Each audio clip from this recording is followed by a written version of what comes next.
नमस्कार। आज आप मेरे साथ 4.2 का कौन सा प्रश्न करने वाले हैं? छठवां प्रश्न। देखिए साथियों, क्या है ना कि आज हमारे यहाँ थोड़ा पानी बरस रहा है, इसलिए आपको थोड़ी पानी की आवाज़ चाहे आ रही हो, लेकिन थोड़ा कॉम्प्रोमाइज़ करना, ठीक है ना साहब?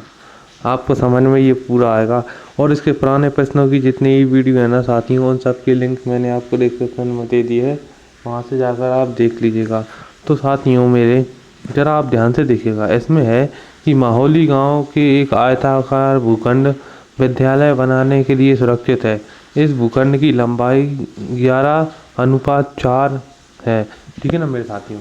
तो देखिए ज़रा मेरे भाइयों, इसमें होना क्या है, अपन को यहाँ पे दिया है, पहले ये देखते हैं। देखिए यहाँ लंबाई तथा चौड़ाई का अनुपात है 11/4, नहीं 11:4, ठीक है ना साथियों? क्या है? 11:4। तो साथियों अपन को यहाँ पे करना क्या होगा कि देखिए अपन को इसमें x का गुणा करना पड़ेगा, क्योंकि अपन को लंबाई मानना है। यहाँ पे देखिए अपन लिख सकते हैं कि लंबाई बराबर में हो सकता है 11x और चौड़ाई बराबर में हो सकता है 4x, ठीक है ना मेरे साथियों?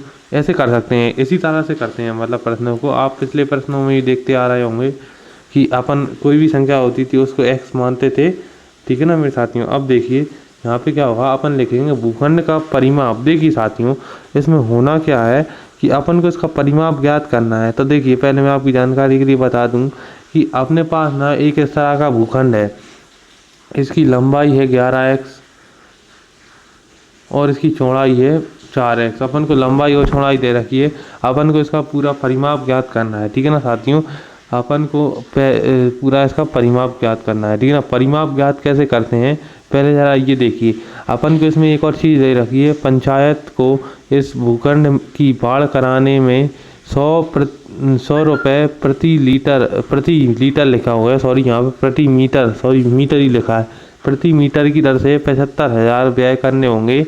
भूखंड की माप ज्ञात करना है। देखिए अपन को परिमाप निकालने के लिए अपन क्या करते हैं साथियों, ये लिखते हैं। भूखंड का परिमाप कैसे निकालते हैं, वो होता है कुल व्यय बटे में 1 मीटर का व्यय, ठीक है ना साथियों? देखिए कुल व्यय कितना है, कुल व्यय है 75,000 और 1 मीटर का व्यय है 100 रुपये। तो देखिए अपन ने इसको यहाँ पे काटा तो अपने पास 7500 मीटर आ गया, नहीं 7500 मीटर आ गया, ठीक है ना साथियों? मतलब 750 मीटर आ गया। देखिए अब अपन यहाँ पे एक और फार्मूला लगाएंगे, अपन को परिमाप मिल गया है। अब अपन को भूखंड की माप ज्ञात करनी है, ठीक है ना साथियों? देखिए परिमाप का फॉर्मूला क्या होता है, 2 ब्रैकेट में लंबाई प्लस में चौड़ाई, ठीक है ना साथियों?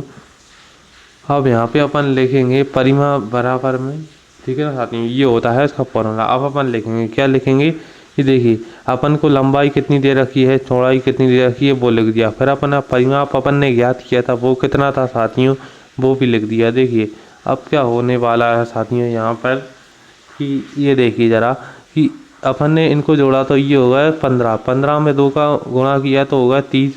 अब इस x को नीचे ले आए साथियों, ये 0 से 0 कटा, 3 से 75 25 बार में कट गया, मतलब x का जो मान आया ना साथियों वो है 25। आप इसका स्क्रीनशॉट ले लीजिएगा।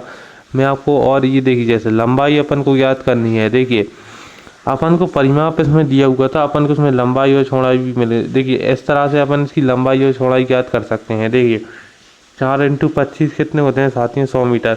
मतलब इसकी चौड़ाई जो है वो 100 मीटर आई और लंबाई आप लोग मुझे कमेंट करके बताइएगा, ठीक है ना साथियों, उसका गुणा करके। अब देखिए साथियों इस पार्ट में ना जो जो प्रश्न बचे थे उनको मैं हल कराने वाला हूँ। तो ये अपना लास्ट प्रश्न है, इसके बाद अपन नई प्रश्नावली शुरू करेंगे, ठीक है ना मेरे साथियों? तो एक बार ज़रा ध्यान दीजिएगा, इसमें कहा है कि अमन की आयु उसकी पुत्र की आयु की 3 गुनी है।